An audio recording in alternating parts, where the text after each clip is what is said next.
Holding space is about showing up authentically and creating safety in the moments that matter most.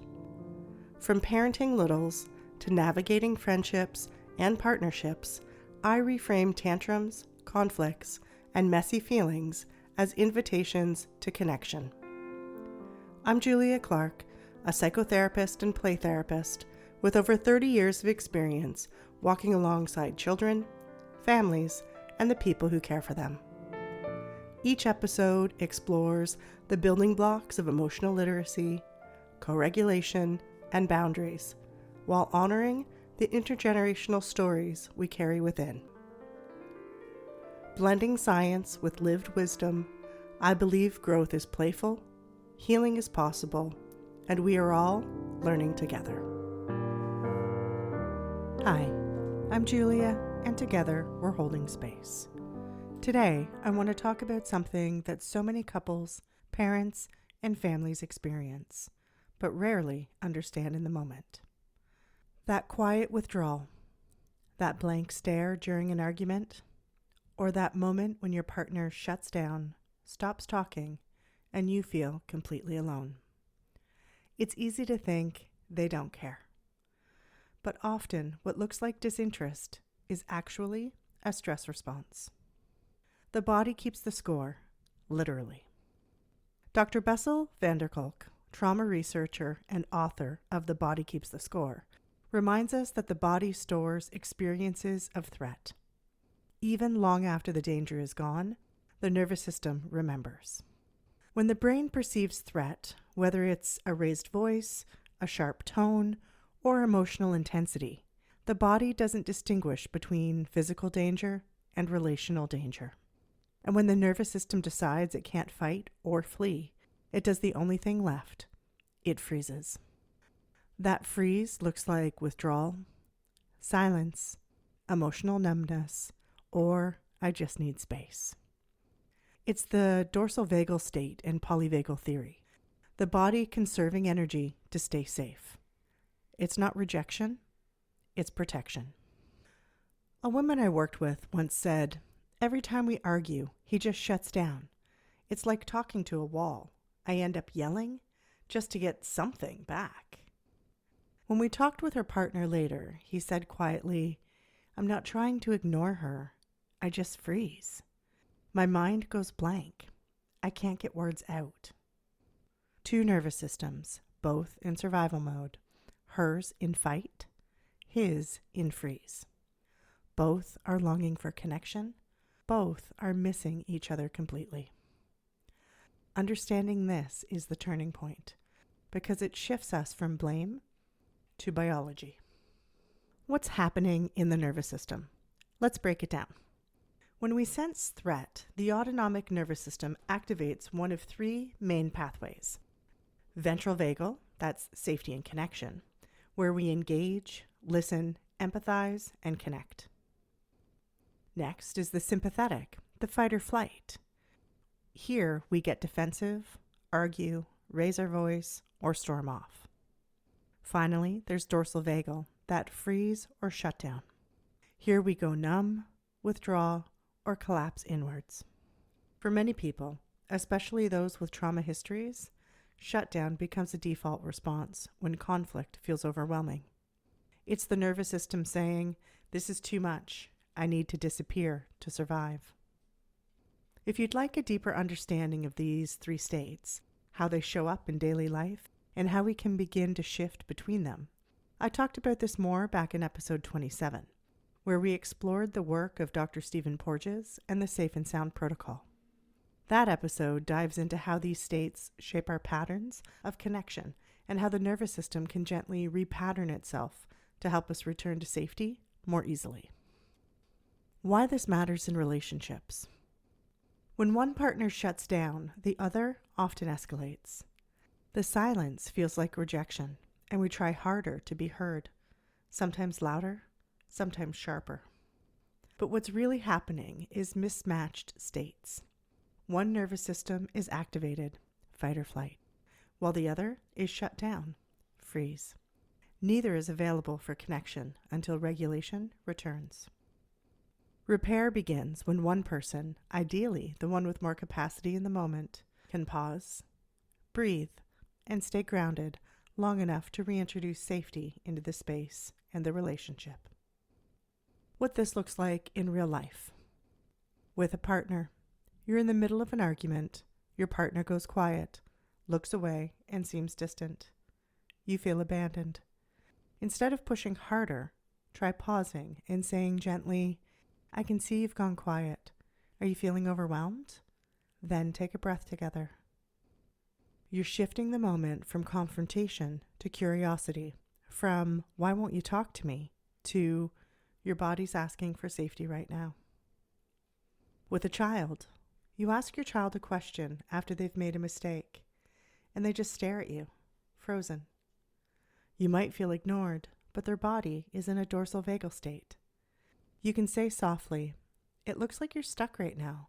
Let's take a minute before we talk." You're not demanding engagement. You're offering co-regulation. In the classroom, a student freezes during a presentation and can't get words out. Instead of saying, "It's okay, just talk," the teacher might say, "Take a breath. You can start whenever you're ready." That shift from pressure to permission helps the nervous system return to ventral vagal safety.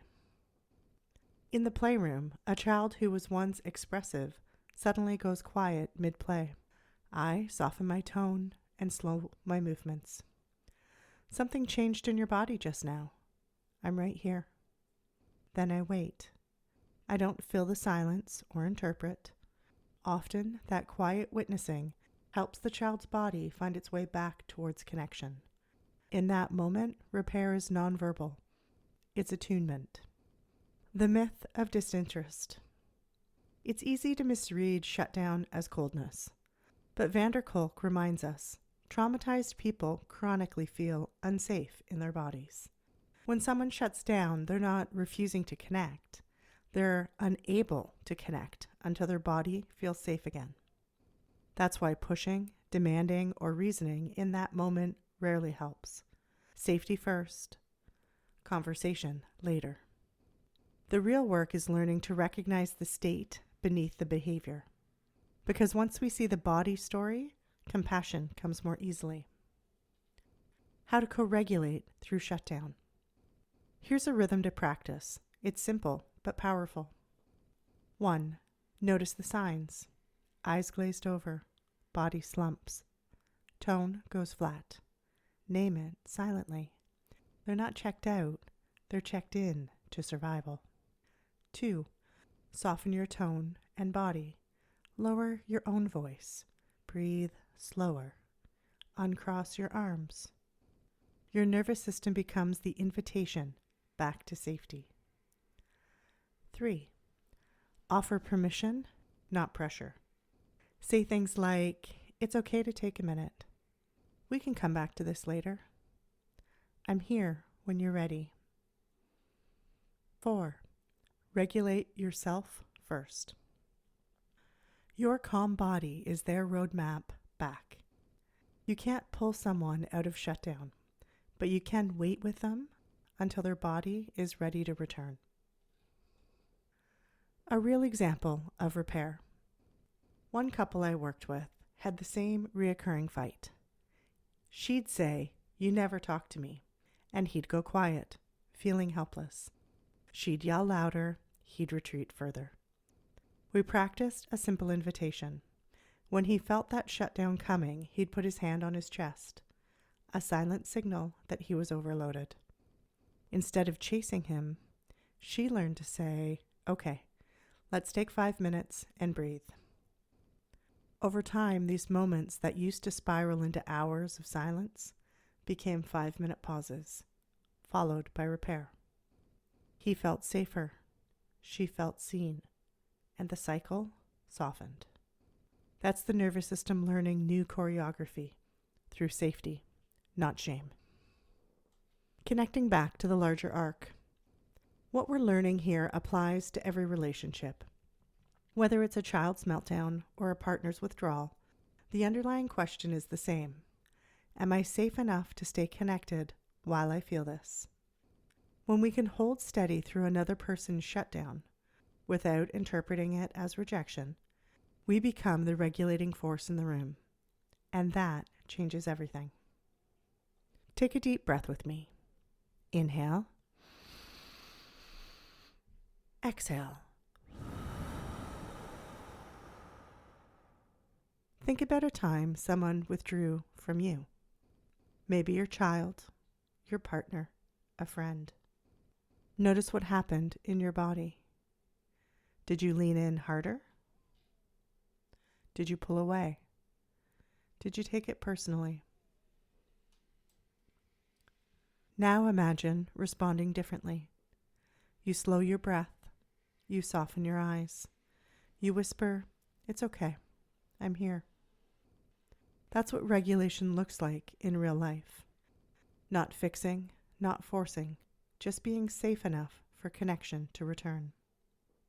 And if you're curious about how these nervous system states move within us, circle back to episode 27, where we explored this in more depth, and how the body can relearn the path back to safety. So the next time your partner shuts down, your child goes quiet, or someone you love seems to disappear, remember, it's not always disinterest. It might be their nervous system doing its best to keep them safe. And when we meet that with patience, presence, and softness, we offer something that every human system longs for: the experience of being safe enough to come back online. Bessel van der Kolk taught us that the body keeps the score, but it also remembers repair. Each moment of safety, every gentle breath, every soft tone rewrites that score, one connection at a time. This is part of our Holding Space series, where we learn to see behavior as communication and safety as the path back to love. Thank you for being here and for holding space with me. If the content of this podcast really resonated with you and you'd like to go even deeper, I'd love to invite you to step into this work more fully. Beyond the podcast, there are many ways that we can connect: individual therapy for your child, parent coaching or support for yourself, and deeper I Am sessions that explore intergenerational patterns. Additionally, I also offer webinar workshops and weekend retreats for parents, classes, intensive trainings and supervision for therapists, and large group presentations for educators or school presentations.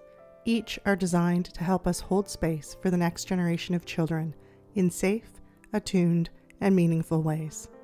You can learn more and explore what fits best for you at clarity.family.